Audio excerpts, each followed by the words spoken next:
네, 더불어민주당과 정부 청와대는 오늘 9위 당정청 회의를 열어 밀양 세종병원 화재 참사 수습책을 논의했습니다. 야당은 문재인 정부가 안전한 대한민국을 핵심 국정 목표로 삼았지만 달라진 게 없고 오히려 야당 탓만 하고 있다면서 비판을 이어갔습니다. 국회 취재기자 연결하겠습니다. 전주령 기자. 네, 국회입니다. 네, 오늘 새해 첫 9위 당정청 회의가 열린 건데요. 밀양 화재 수습책이 논의가 됐다고요?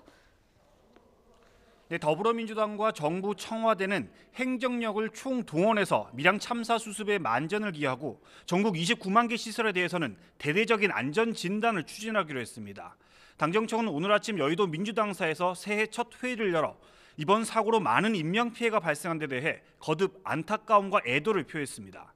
이어 관계부처 합동으로 화재와 대규모 사망자가 발생한 원인을 철저히 조사하고 부상자 치료와 장례 절차 지원에 소홀함이 없도록 조치하기로 했습니다. 이와 함께 화재 안전시설에 대한 전면적인 점검에 나서고 특히 안전관리가 취약한 29만 개 시설에 대해서는 국가안전 대진단을 추진하기로 했습니다. 또 병원은 소규모라도 스프링클러 등 자동 소화 설비를 갖추도록 하고 건물 소유자와 관리자의 의무를 강화하는 등 다중이용시설에 대한 화재 재발 방지 대책도 조속히 마련하기로 했습니다. 민주당 추미애 대표는 특히 이번 밀양 참사를 정쟁거리로 만드는 데 국민이 분노하고 있다며 재발 방지 대책을 만드는 데 야당의 적극적인 협조를 당부했습니다.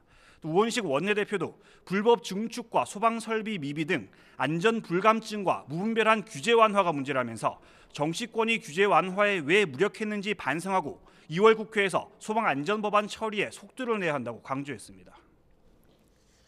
네, 한국당과 국민의당은 정부 정책에 대한 비판을 이어갔죠? 네, 자유한국당 김성태 원내대표는 사건 사고가 날 때마다 문재인 대통령은 재발 방지와 후속 대책을 언급했지만 말만 번지르르 하고 어느 하나 나아진 게 없다면서 문 대통령의 사과를 요구했습니다.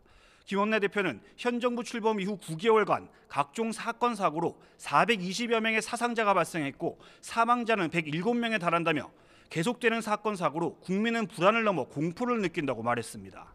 특히 한국당은 현 정권의 책임과 재발 방지 대책을 묻고 있는데도 정부와 여당은 이걸 정쟁으로 몰고 있다며 국민을 우습게 보는 정권이라고 비판했습니다. 국민의당 안철수 대표도 밀양 참사는 불법 증축과 스프링클러 미설치, 초기 진화 시스템 미비 등으로 인한 인재라면서 이런 문제를 해결하는 게 진짜 적폐청산이라고 강조했습니다. 이어 문재인 정부가 일자리 안정자금을 만들 여력이 있었다면 국민 안전자금을 만들어서라도 재난 안전시설을 확보했어야 한다면서 정부 정책을 비판했습니다. 반면에 바른정당 유승민 대표는 초상집에서 여야가 정쟁을 하는 건 국민에 대한 예의가 아니고 문제 해결에도 아무런 도움이 안 된다면서 특단의 종합 대책을 마련해야 한다고 거듭 제안했습니다. 정의당 이정미 대표도 한국당 지도부가 참사 현장을 정쟁의 도구로 이용하고 있다면서 더는 국회에서 태업을 일삼지 말고 정쟁만큼이나 국민 안전을 위한 입법에도 열을 올려달라고 촉구했습니다. 지금까지 국회에서 YTN 전준영입니다.